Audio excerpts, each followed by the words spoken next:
More and more Americans are looking for foods that reflect a local, more sustainable, and environmentally responsible diet. And of course, they want these foods to be healthy and delicious too. Joining us is chef and best-selling cookbook author Jennifer Bushman.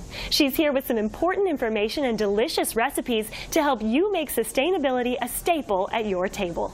Good morning, Jennifer. Good morning. Thank you so much for having me. You know, I think we have sustainability fatigue. So hopefully today we're going to excite everybody, particularly as it relates to the oceans. We're going to talk about sustainability. We're also going to talk about how to get our kids interested in sustainability, right? Right, and eating fish in general, which is so hard because, you know, kids are very finicky tasters. They have over 30,000 taste buds in their mouths, and those kind of die off as they get older. But the truth is, it's no wonder why they say things taste bad, because anything with a stronger flavor is like over-sensitized, over-flavored compared to what we eat. Oh, so it's really interesting. So one of the things is engaging kids in the conversation. We know that children will eat 90% of the foods they participate in making. So imagine that you have them at the grocery store and they're actually able to kind of grab and talk about what they want to eat as well. And one of the things when it comes to seafood is, you know, this is this big wide counter that probably looks really scary for kids. And so there's this great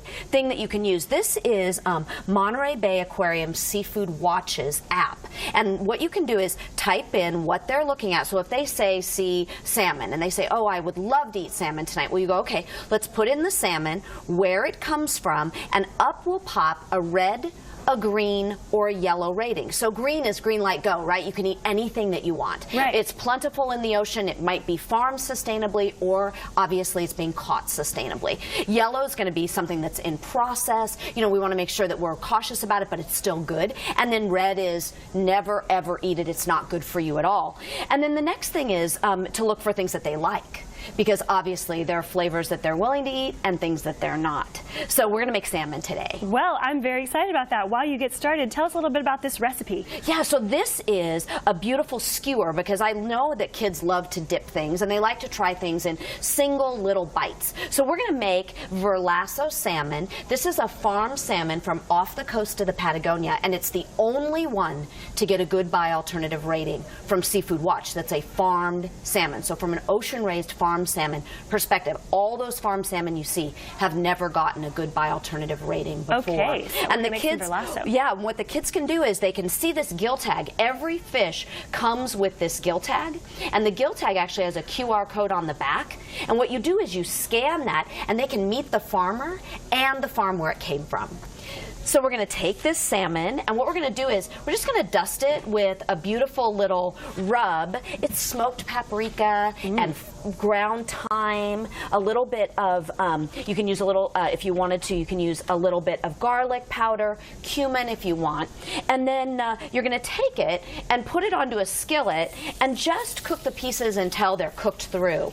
You could also skewer them if you wanted to start with. That's totally up to you. Now, while you're working on this, I've heard that farm salmon may be higher in fat and lower in omega-3s. Is that true? Tell us about this farm salmon. It certainly is often true. And that's one of the things that Verlasso is making sure to do right, is that you get all of those omega-3s. It has the same fat content nearly as wild. So the cooking properties of it, it still cooks the same. Okay. But for kids, they also have, you know, really hypersensitive noses, and they're not going to eat anything that smells fishy.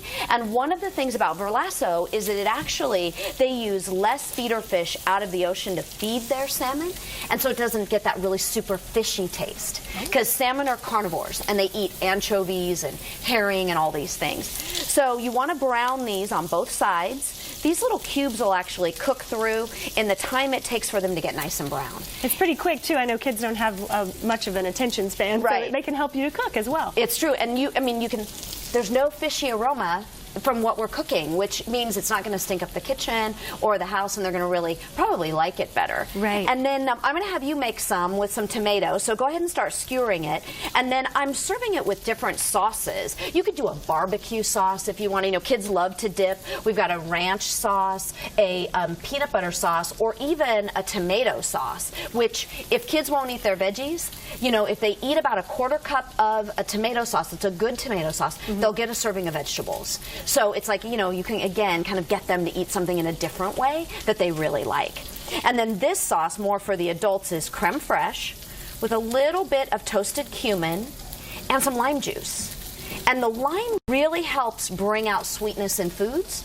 So if you wanted, you could even sprinkle this with a little lime juice, lower the bitterness level, and the kids will really like it. So the trick is, too, going to places that support sustainable fish.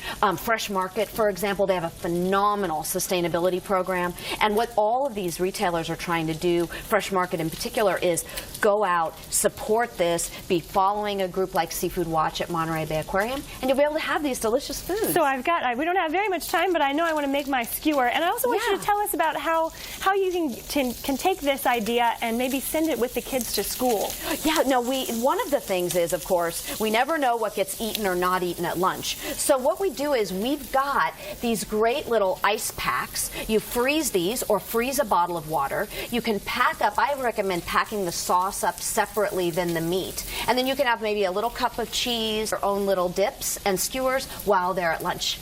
Well, it sounds like you have a variety of ways for us to be sustainable at home and even whenever we're taking it to school. I know there's probably a website for people to go to see more about these recipes. Well, the verlasso.com has the recipes, but if you go to seafoodwatch.org, you'll learn all about the app. You can download it off the App Store. Just look for Seafood Watch, because the main thing is getting involved in the conversation so we have seafood for generations to come. That's right. Thank you so much. Thanks for being with us and teaching us about this, and I can't wait to try this salmon. Thanks so much for having me.